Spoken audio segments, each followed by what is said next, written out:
कथम महाकाय सूर्यकोटी समाप्तवा निर्विघ्नं कुरु मे देव सर्व कार्येषु सर्व. श्री महालक्ष्मीची कृपा लाभावी व सुख शांती धन कीर्ती वैभव ऐश्वर्य संतती इतर लाभ व्हावा. आपल्या घरी महालक्ष्मीचा सतत वास राहावा व संसार सुखाचा व्हावा म्हणून हे व्रत करतात. जे जोडीनेही करता येते. मार्गशीर्ष महिन्यातील पहिल्या गुरुवारी सुरुवात करावी व शेवटच्या गुरुवारी उद्यापन करावे. श्री महालक्ष्मी देवीची कहाणी. श्री गणेशाय नमः. श्री महालक्ष्मी देवे नमः. मन लावून ऐकावी, ध्यानात ठेवावी. श्री लक्ष्मी देवीची कहाणी. द्वापार युगाची अधिष्ठाची सौराष्ट्र देशाची मोहिनी श्री महालक्ष्मी देवी. आटपाट नगर होतं. नगराचा एक राजा होता. त्याचे नाव होते भद्रश्रवा. तो दयाळू, शूर व प्रजादक्ष होता. देवा ब्राह्मणांना साधू संतांना सुखवित होता, आनंद देत होता. राजाच्या स्त्रीचं नाव सुरतचंद्रिका होतं. नाव चांगले पण स्वभावात अहंकार. मागील जन्मी ती एक वैश्याची पत्नी होती. तिचं नवऱ्याशी भांडण होई. भांडणानं वैतागली. रागानं घराबाहेर पडली. चालत होती अनुवानी रानातून. तिथं तिला दिसली सुवासिनी. त्या करीत होत्या लक्ष्मीचं व्रत. ते तिनं पाहिलं. त्यांच्याबरोबर तिनंही व्रत केलं. दुःख विसरली, दारिद्र्य गेले, परिस्थिती सुधारली. देवीची भक्ती फळाला आली. कालांतराने ती मरण पावली. पुढे तिचा पुनर्जन्म झाला. स्त्रीचा जन्म पुन्हा मिळाला. पण भाग्य उजळलं. भद्रसव राजाशी तिचा विवाह झाला. ऐश्वर्यात लोळू लागली. गर्वानं ती फुगली. गरिबांना विसरली. तोऱ्यात आठ्यानं फुगली. दासींवर रागावली. एकदा काय झालं, देवीच्याही मनात आलं, राणीला आपण भेटावं, मागच्या जन्मीची आठवण द्यावी, ओळखते की नाही हे बघावं. राणी राजवाड्यात सुखाने राहत होती. राजाही कौतुक करीत. तिचे लाड पूर्वी. त्या दोघांना पुढे 7 पुत्र आणि 1 कन्या झाली. कन्येचं नाव होतं शांबाला. एके दिवशी काय झालं, देवीने म्हातारीचं रूप घेतलं. फाटकं वस्त्र नेसली, माथी मळवट फासला, हाती काठी घेतली. काठी टेकीत टेकीत राणीला भेटायला आली. तिनं आरोळी दिली. अरे आहे का घरात कुणी? कुणी घास देईन का? दासी बाहेर आली. तरी दारात दिसली. तिनं विचारलं, कोण ग तू? आलीस कुठून? काय काम काढले आहे? तुझं नाव काय? गाव कोणतं? तुला हवं काय? मधून मधून खोकत हळू आवाजात म्हातारी सांगू लागली, माझं नाव कमला. द्वारकेहून आले ग. राणीला भेटायचे. कुठं आहे ग राणी? दासी म्हणाली, राणी साहेब महालात आहेत. सख्यांशी गप्पा मारत आहेत. त्यांना सांगितलं तर माझ्यावर रागवतील. तुला ग त्या कशा भेटणार? काय तुझा हा अवतार? तुला पाहून माझ्यावर ओरडतील, उन्हा दुना बोलतील. त्यांच्या सख्याही तुला हसतील. तू जरा आडोशाला बैस. मैत्रिणी गेल्या म्हणजे मी सांगेन त्यांना. म्हातारी रागावली, मनोमन संतापली. तुझी राणी पैशाला भाळी, माणुसकी विसरली, दारिद्र्य मेली. आज झाली राणी पण देवीला विसरली. माझ्यामुळेच ना. मी तिला व्रत सांगितले देवीचं, आज ते केलं, पण राणी पदावर बस. देवीची आठवणही राहिली नाही. गर्व झाल्या संपत्तीचा. पैशाची धुंदी आली. गोरगरिबांची पर्वा नाही. थोरा मोठ्यांच्या मुली त्या झाल्या मैत्रिणी. म्हातारी गरीब अनभिकारी. तिला कोण विचारतंय? पण याचं फळ तिला भोगावं लागेल. तेव्हाच तिचे डोळे उघडतील. जाते. दाशी घाबरली. तिनं म्हातारीला पाणी दिलं. हात जोडून म्हणाली, हे व्रत मला सांगाल? मी ते नेमाने करीन. उतणार नाही, मातणार नाही, घेतला वसा टाकणार नाही, दिलेला शब्द मोडणार नाही. त्या दाशीला व्रताचा वसा सांगितला. म्हातारी उठली, काठी टेकीत निघाली. तोच माडीवरून राणीची कन्या शांबाला धावत आली. ती कळवळून म्हणाली, आजी रागावू नका, चुकली माझी आई. तिच्या वतीनं मी क्षमा मागते. कृपा करा, दिलेला शाप मागे घ्या. पाया पडते तुमच्या. म्हातारीला मुलीची दया आली. म्हातारीनं क्षणभर त्या मुलीकडे पाहिलं आणि तिला लक्ष्मी व्रताचा वसा सांगितला. मुलीचा निरोप घेऊन म्हातारी निघणार. तोच राणी माडीवरून दाराशी येते तर म्हातारी दिसली. राणी ओरडली, ए थेरडे, कशाला ग आलीस? जा इथून. उठ म्हणते ना. जातेस की नाही? दुसरी घरं नाही दिसलीस तुला?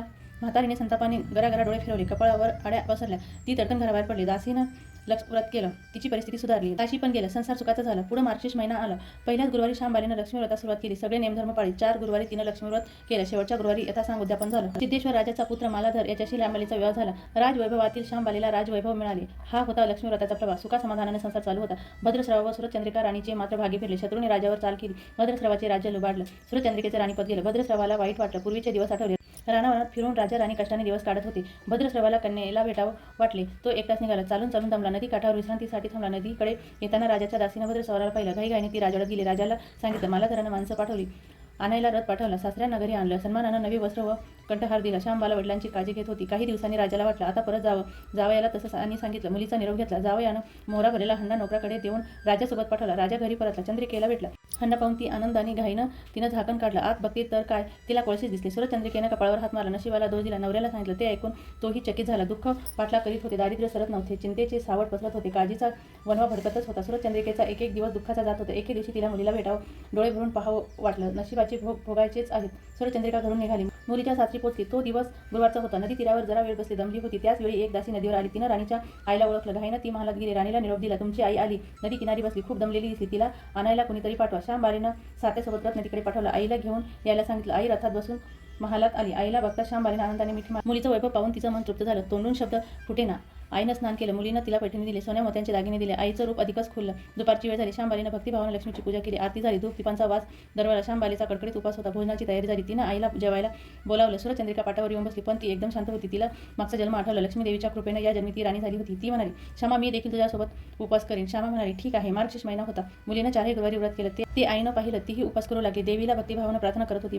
महिना संपला. घरी जायचा विचार ठरला. पोचवायला शांबाला सोबत गेली. 4 दिवसांनी शांबाला निघाली. मालाधर राजाने पाठविलेला पैशाचा हंडा घेतला. घेतलं, त्यात मीठ भरलं. तो नोकराजवळ देऊन पुन्हा ती सासरी आली. गप्पा मारत मारत वेळ कसा जात त्याचीही भान तिला नव्हती.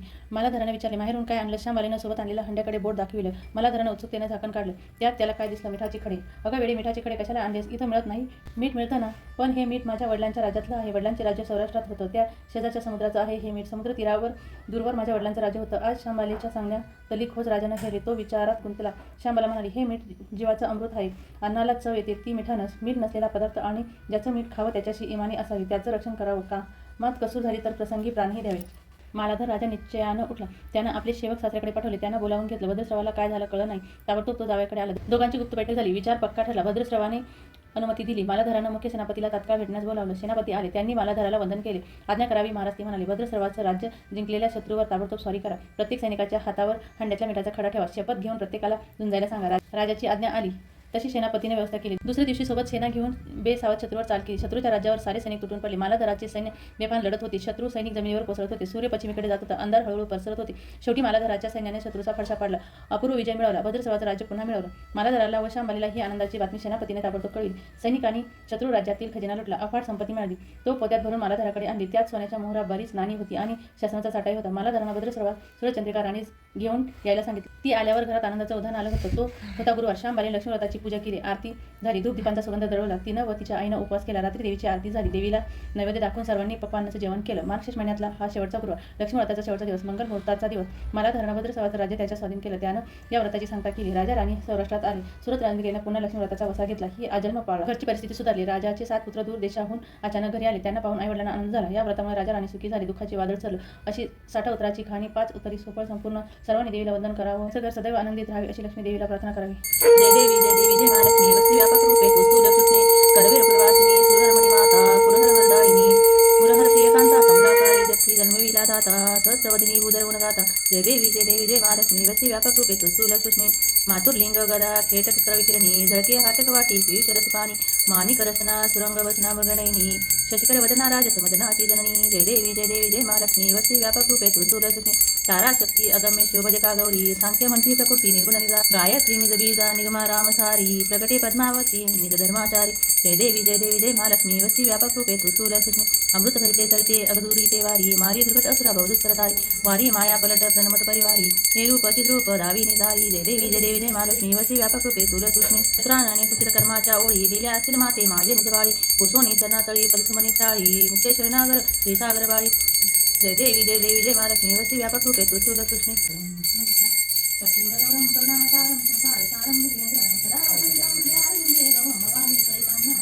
सर्वमंगल मांगल्ये शिवे सर्वार्थ साधिके शरण्ये त्र्यंबके गौरी नारायणी नमस्ते.